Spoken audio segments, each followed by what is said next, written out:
Ano po yung pinagkaiba ng Western philosophy at Eastern philosophy? May mnemonics tayo para madaling maalala, no? Ang mnemonics natin ay WISE.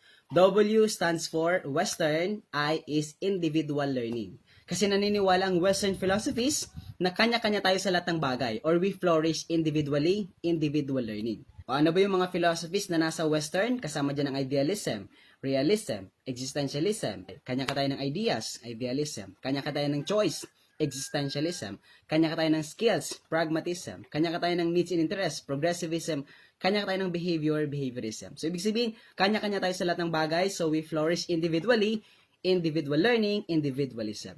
Samantalang yung S naman, sa WISE is social, and E is for Eastern philosophy. Kasi ang paniniwala ng Eastern philosophy, social or group learning. So, ibig sabihin, kailangan natin ng iba para matuto tayo. Ano ba yung mga philosophy na nasa Eastern? Kasama dyan ng Confucianism, kasama dyan ng Taoism.